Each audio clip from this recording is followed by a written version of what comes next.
is Manasa. Welcome to NM Media.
హృదయపూర్వక నమస్కారాలు. ఇది చాలా కీలకమైన ఘట్టం మనకి ఈ ఎన్నికల్లో. నేను మీకు వచ్చింది ఒక భద్రత గల సమాజం, ఒక అభివృద్ధి ఉన్న సమాజం, అందరికీ నిలబడే ఒక సమాజం కావాలి. కానీ మనకి 2019 నుంచి మనం ఏదైనా మాట్లాడదామంటే దాడులు, దోపిడీలు, ఏదైనా అడిగితే బూతులు, ఇలాంటి ప్రభుత్వాలు, 3 కబ్జాలు, 6 సెటిల్మెంట్లు ప్రభుత్వం అనేది. ఇది మారాలి, ఇది మారాలని మనస్ఫూర్తిగా నేను ఆకాంక్షించాను. ఆ విధంగానే వైసీపీ వ్యతిరేక ఓటు చీలకూడదు. అలాగే ఇక్కడ అల్లూరి సీతారామరాజు గారి విగ్రహం ఉంది. ఒకటే, మన రాజ్యాన్ని, మన ప్రజల్ని రక్షించుకోవాలంటే అందరం ఏకమవ్వాల్సిన అవసరం ఉంది. కులాలకి, మతాలకి, ప్రాంతాలకి అతీతంగా మనకి ఏకమవ్వాల్సిన అవసరం ఉంది. ఈ ప్రత్యేకించి ఈ సందర్భం మనం ఈ ఎన్నికల్ని ప్రత్యేకమైన దృష్టితో చూసి మనకి కూటమిని మనస్ఫూర్తిగా గెలిపించాలి ఈ రోజునని చెప్పి నేను మిమ్మల్ని ఓట్లు అడగడానికి కాదు, అభ్యర్థించడానికి, ఆర్థించడానికి వచ్చాను. దయచేసి ఈ 2 చేతులతో నమస్కరిస్తున్నాను. ప్లీజ్ దయచేసి అన్నదమ్ములు చెప్తున్నాను, దయచేసి ఆడబిడ్డలు నలిగిపోతున్నారు, దయచేసి ప్లీజ్ 2 చేతులతో నమస్కరిస్తున్నాను. మీకు 2 చేతులతో నమస్కరిస్తున్నాను. దయచేసి మీద పడద్దు. మన ఇంట్లో ఆడబిడ్డలు నలిగిపోతారు. మెగా టీఎస్సీకి చెప్పానమ్మా, మీ ప్లే కార్డు గురించే చెప్పా. రాగానే మెగా టీఎస్సీ మీదే మొదటి సంతకం, మొదటి ఫైల్ కదులుతుంది. మీకు ఆ మాట ఇస్తున్నాను. మీకు అనిత గారు పోటీ చేస్తా ఉన్నారు, సోదరి గారు. అలాగే మనకి సైకిల్ గుర్తు మీద మనకి యనమల దివ్య గారు పోటీ చేస్తా ఉన్నారు, తెలుగుదేశం పార్టీ మీద, సోదరి. అలాగే గాజు గ్లాస్ గుర్తు మీద మనకి టీ టైం ఉదయ్ శ్రీనివాస్ పోటీ చేస్తా ఉన్నారు. సో మీరందరూ మనస్ఫూర్తిగా పెద్ద మనసుతోటి మీరందరూ ఈ కూటమికి నిలబడాలి అన్న ఒక ఆకాంక్షతో నేను ఈరోజు మీ ముందుకు వచ్చాను. ముద్రగడ గారి అమ్మాయి శ్రీమతి కాంతి గారు, వారి అల్లుడు శ్రీ చందు గారు నాకు ఒకటే చెప్పారు ఈ రోజున. నాకు నిజంగా అమ్మ, నేను మీ ఇంత తుని ప్రత్యేకించి అల్లూరి సీతారామరాజు పాదాల సాక్షిగా చెప్తున్నా, నాకు వారికి ఒక కుమార్తె ఉన్నందని కూడా అసలు విషయం నాకు తెలియదు. కాంతి గారు ఉన్నారని నాకు విషయం కూడా తెలియదు. నాకు నేను మనస్ఫూర్తిగా చెప్తున్నాను, నాన్నగారిని ఒక మాట అనాలని కానీ ఆయన వైసీపీకి వెళ్ళినా నాకేం ఇబ్బంది లేదు, గౌరవిస్తాను పెద్దల్ని. ఈ రోజున తుని సభ సాక్షిగా చెప్తున్నాను, కాంతి గారు జాయిన్ అవుతానంటే నేను ఒకటే మాట చెప్తున్నాను, నేను తండ్రికి, కుటుంబానికి, కూతురికి వేరు చేసే వ్యక్తిని కాదు. నేను మీ నాన్నగారికి, నాకు ఎందుకంటే ఒక తండ్రి బాధ నేను అర్థం చేసుకోగలను, అలాగే ఒక కూతురు బాధ్యత నేను అర్థం చేసుకోగలను. నేను మీకు మాట ఇస్తున్నాను, మీకు నేను గౌరవం ఇచ్చే బాధ్యత మీ వారికి, మీ ఇద్దరికి. కానీ ఈరోజు నేను మాట్లాడి మీకు కండువా వేస్తే నేను నాన్నగారిని ఆయనకి ఇబ్బంది కలగదు. ఆయనకి పెద్దవారు 10 మాటలు అంటారు, పెద్దలు ఏమంటారు 10 సార్లు తిడతారు మనల్ని. భరించాలి మనం.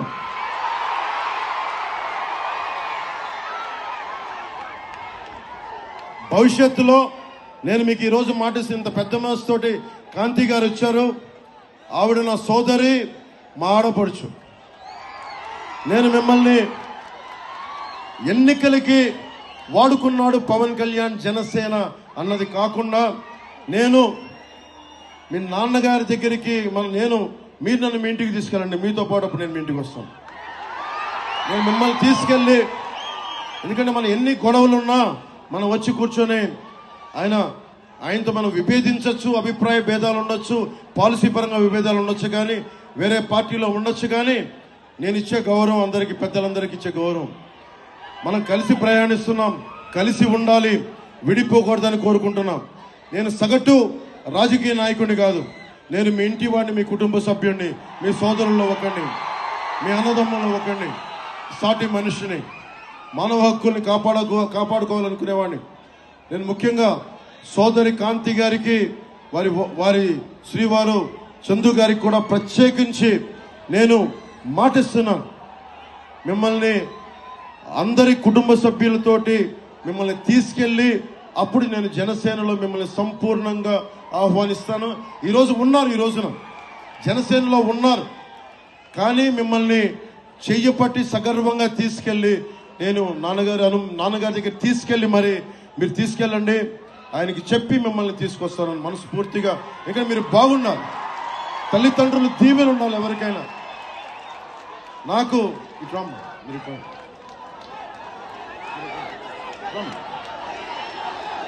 సోదరి కాంతి గారికి మనస్ఫూర్తిగా మీ అందరి తరపున ధన్యవాదాలు తెలుపుకుంటూ, నేను కులాలనే కలిపేవాడిని, పార్టీలనే కలిపేవాడిని. కుటుంబాన్ని వేరు చేస్తామా? కుటుంబాన్ని కలుపుతాం. ముద్రగడ గారిని, కాంతి గారిని కలుపుతాం తప్ప మనం కూర్చొని వేరు చెయ్యం. అలా పరిస్థితి ఎప్పుడు తీసుకురాం. యనమల దివ్య గారిని కూర్చోబెట్టి అఖండ మెజారిటీతో గెలిపించండి సైకిల్ గుర్తు మీద.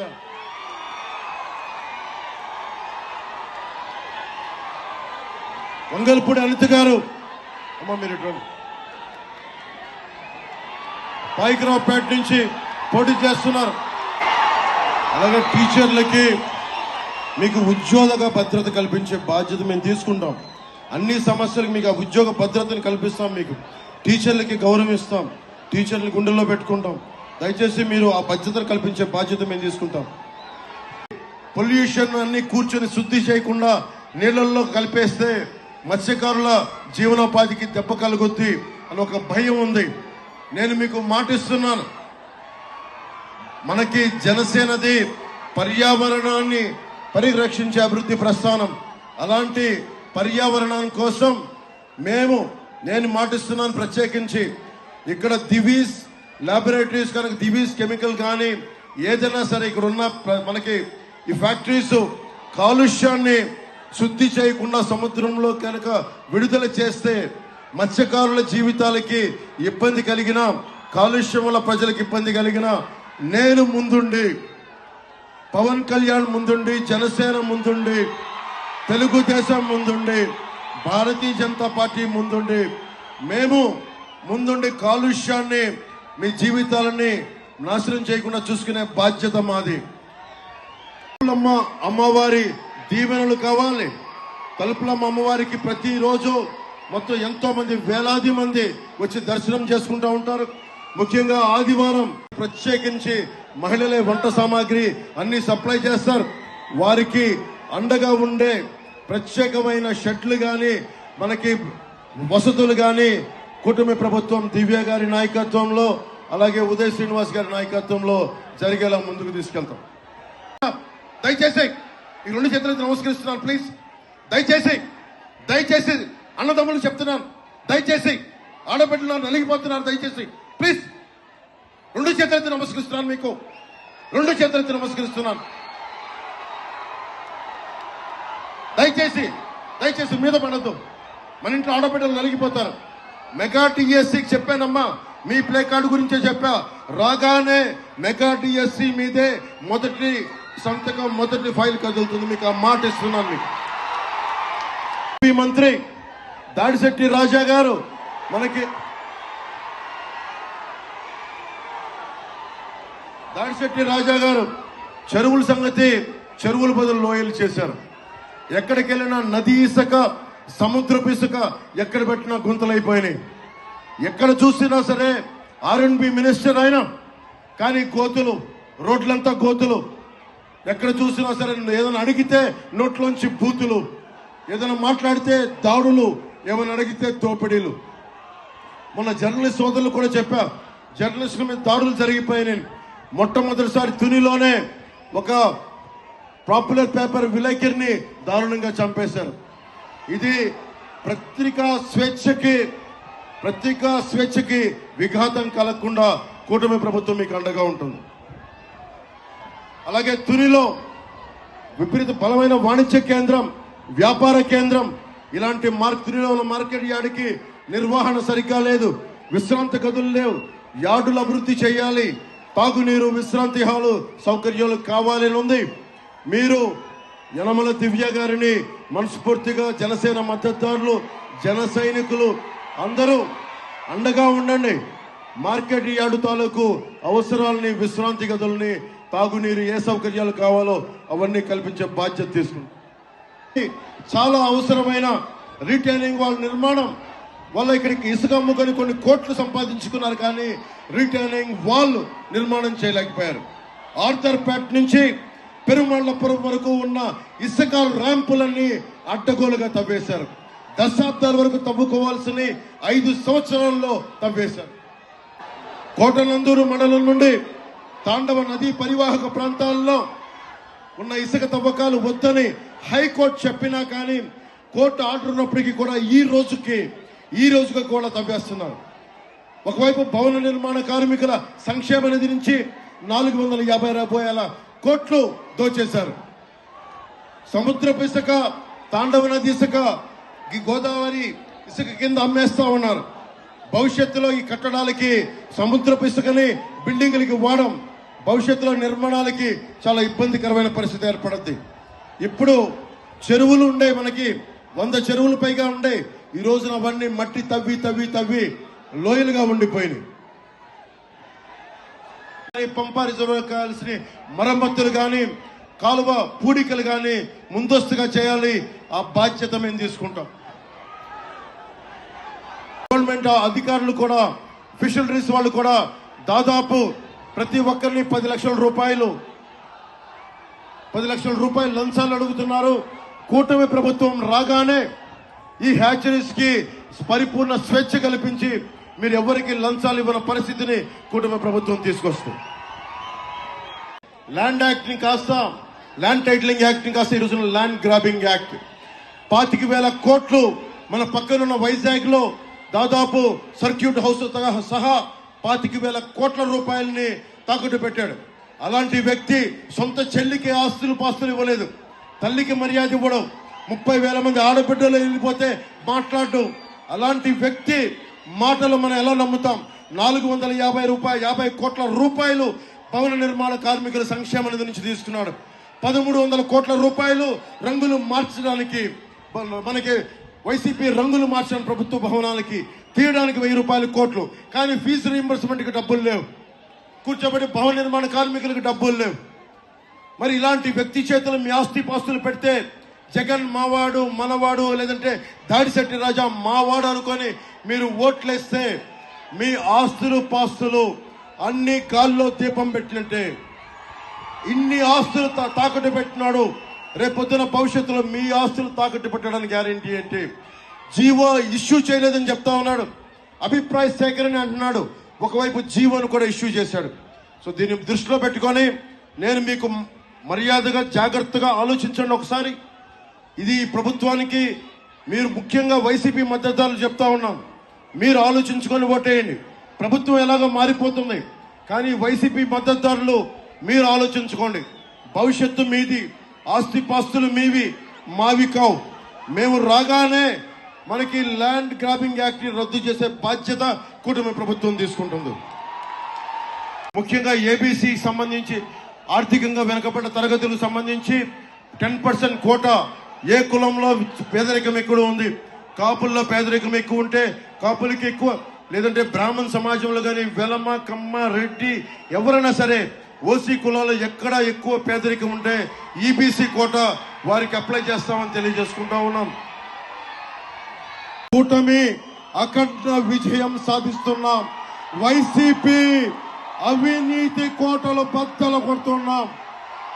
వైసీపీ అవినీతి కోటలు బద్దలు కొడుతున్నాం. తల్లి తలుపులమ్మ తల్లికి మరోమారు సాష్టాంగ నమస్కారాలు తెలియజేసుకుంటూ ఇక్కడ ఉన్న సోదరి మండలందరికీ ప్రత్యేకించి ధన్యవాదాలు తెలుపుకుంటూ పెద్దలు ముద్రగడ గారికి నా హృదయపూర్వక నమస్కారాలు తెలియజేసుకుంటూ నేను ఇంకొక మారు అందరికీ మీకు చెప్తా ఉన్నాను. కులాల్ని కలిపేవాడిని, వ్యక్తుల్ని కలిపేవాడిని, సమాజాన్ని కలిపేవాడిని, కుటుంబాల్ని కలిపేవాడిని తప్ప కుటుంబాల్ని వేరు చేసేవాడిని కాదు. ఆడపడుచుల ఆశీస్సులు కావాలి, అందరి ఆశీస్సులు కావాలి. మీ అందరికీ ధన్యవాదాలు తెలియజేసుకుంటూ సోదరి కాంతి గారికి నా ప్రత్యేకంగా తలుపులమ్మ ఆశీస్సులు మీకు ఉండాలి. మీరు అన్ని రకాలుగా భగవంతుడు ఆయుర ఆరోగ్యాలు మీకు నిండు నూరేళ్ళు ఇవ్వాలి మనస్ఫూర్తిగా ఆ తలుపులమ్మ తల్లిని కోరుకుంటూ ఇక్కడున్న వంగలపూడి అనిత గారికి, యనమల దివ్య గారికి ఆ దేవుడు ఆయురారోగ్యాలు ఇవ్వాలి. నిండు నూరేళ్లు మీరు ఆనందంగా ఉండాలి, విజయంతో ఉండాలని కోరుకుంటూ ఇంత మండు టెండలో ఇక్కడికి వచ్చిన నాయకులందరికీ, వాలంటీర్స్ కి, ప్రతి ఒక్కరికి ఇంత మండు టెండలో నలిగిపోతున్న మీ అందరికీ భగవంతుడు మీకు సంపూర్ణ ఆరోగ్యాలతోటి, ఉపాధి అవకాశాలతోటి, సంపదతోటి, రైతు క్షామం లేకుండా క్షేమంగా ఉండేలాగా ఆ తలుపులమ్మ తల్లి దీవెనలందరికీ సకల రాష్ట్రానికి కావాలని కోరుకుంటూ భవన నిర్మాణ కార్మికుల దగ్గర నుంచి ఎస్సీ, ఎస్టీ, మైనారిటీ, అన్ని కులాలు, బీసీ కులాలు, ఓసీ కులాలు అందరూ ఆనందంగా ఉండాలి. భవిష్యత్తు మనది అని తెలియజేసుకుంటూ సెలవు తీసుకుంటున్నాను.